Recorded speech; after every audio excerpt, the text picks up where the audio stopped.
Halo semua, selamat datang di Kabar Finansial.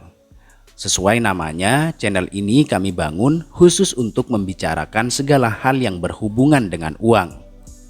Untuk kamu yang tertarik dengan dunia keuangan, bisnis dan investasi, pastikan untuk subscribe channel ini agar kamu bisa mendapatkan konten-konten terbaik dari kami.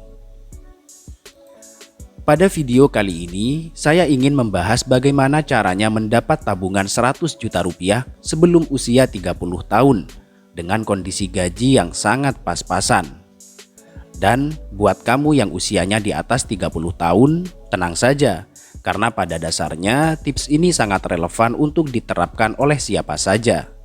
Bahkan, seandainya kamu tidak punya rencana untuk mempunyai tabungan 100 juta rupiah, tips ini tetap sangat baik untuk kamu terapkan dalam kehidupan sehari-hari. Sekarang, mari kita langsung pada penjelasannya. Tips yang pertama adalah membiasakan diri untuk menabung di awal, bukan menabung di akhir ketika memiliki sisa gaji. Itu artinya, kamu harus bisa menyisihkan, bukan menyisakan, beberapa persen dari gaji yang kamu terima. Ketika kamu mendapatkan penghasilan, pastikan kamu langsung menyisihkan 10 hingga 30% ke dalam tabungan. Begitu pula setiap kali mendapat bonus, pastikan kamu langsung menyisihkan sekian persen untuk ditabung. Memang tidak salah jika kamu memutuskan untuk menabung dengan sisa uang gaji. Tapi biasanya, hal ini justru akan membuat kamu lebih sulit, karena jumlahnya kadang tidak menentu. Bahkan kalau tidak disisihkan di awal, uang gaji itu malah habis dibelanjakan untuk hal-hal yang tidak penting. Tips yang kedua ialah membuat catatan pemasukan dan pengeluaran. Jika kamu termasuk salah satu orang yang malas untuk mencatat pemasukan dan pengeluaran, maka kamu harus tahu kalau rajin membuat catatan pemasukan dan pengeluaran itu akan membantu kamu dalam mengontrol keuangan setiap bulan. Selain itu, cara ini juga akan membantu kamu mencegah bocornya keuangan yang menyebabkan minusnya anggaran, lalu berakhir dengan hutang. Dan tenang saja, bagi kamu yang bingung mengenai tata cara pencatatannya, kamu bisa mengunduh aplikasi dari Play Store atau App Store. Di sana banyak aplikasi yang mudah dan simpel yang bisa kamu gunakan untuk mencatat pemasukan dan pengeluaran. Bahkan jika kamu tidak mengerti tentang akuntansi sekalipun. Tips berikutnya adalah membuat evaluasi keuangan. Tips ini bisa kamu realisasikan jika kamu sudah menerapkan tips yang kedua. Misalnya kamu evaluasi arus keuangan dari bulan April sampai bulan Juni. Dalam evaluasi ini, kamu bisa membagi setiap pengeluaran menjadi 3 kategori, yaitu primer, sekunder, dan tersier. Atau lebih sederhananya, kamu bisa menganalisa mana pengeluaran yang menjadi kebutuhan, yang menunjang kebutuhan, dan pengeluaran yang sekedar untuk hobi atau gengsi. Jadi, kamu harus bisa memahami mana yang menjadi kebutuhan dan mana yang sekedar keinginan. Dengan memahami hal ini, kamu bisa terhindar dari membelanjakan uang untuk hal-hal yang tidak perlu.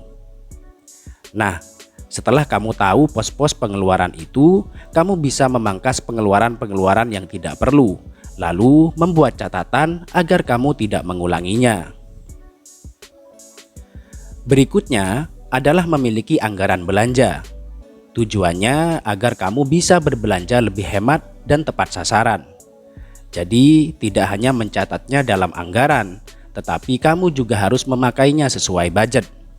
Misalnya, budget untuk beli skincare hanya Rp300.000, maka kamu tidak boleh melebihi budget tersebut. Selain lebih hemat dan tepat sasaran dalam belanja, cara ini juga membantu kamu untuk lebih berkomitmen pada catatan yang sudah kamu buat sebelumnya.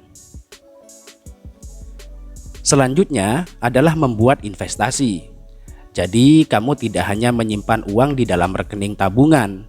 Kamu bisa melakukan diversifikasi dengan menyimpannya ke rekening investasi. Apalagi saat ini sudah semakin banyak investasi yang bisa kamu coba, seperti investasi emas, reksadana, dan saham. Tipsnya, pilihlah investasi yang membuat kamu nyaman dan cukup dimengerti. Tips berikutnya adalah mengubah mindset.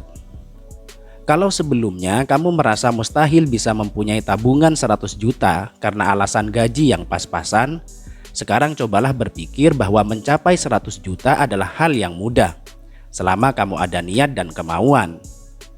Memang tips ini terdengar sepele, namun dari mindset yang lebih positif, secara tidak langsung kamu telah mendorong diri kamu sendiri untuk menjadi lebih baik.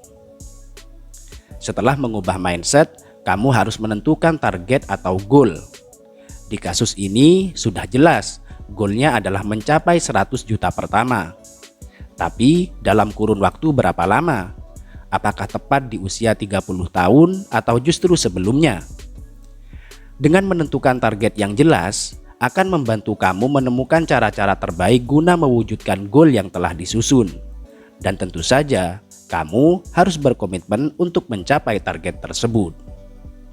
Nah, itulah beberapa tips yang bisa kamu terapkan untuk mencapai 100 juta pertama sebelum usia 30 tahun.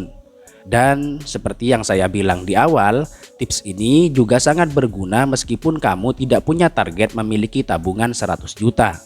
Jadi, cobalah untuk menerapkannya dalam kehidupan sehari-hari. Itu saja untuk hari ini, dan sampai berjumpa di video berikutnya.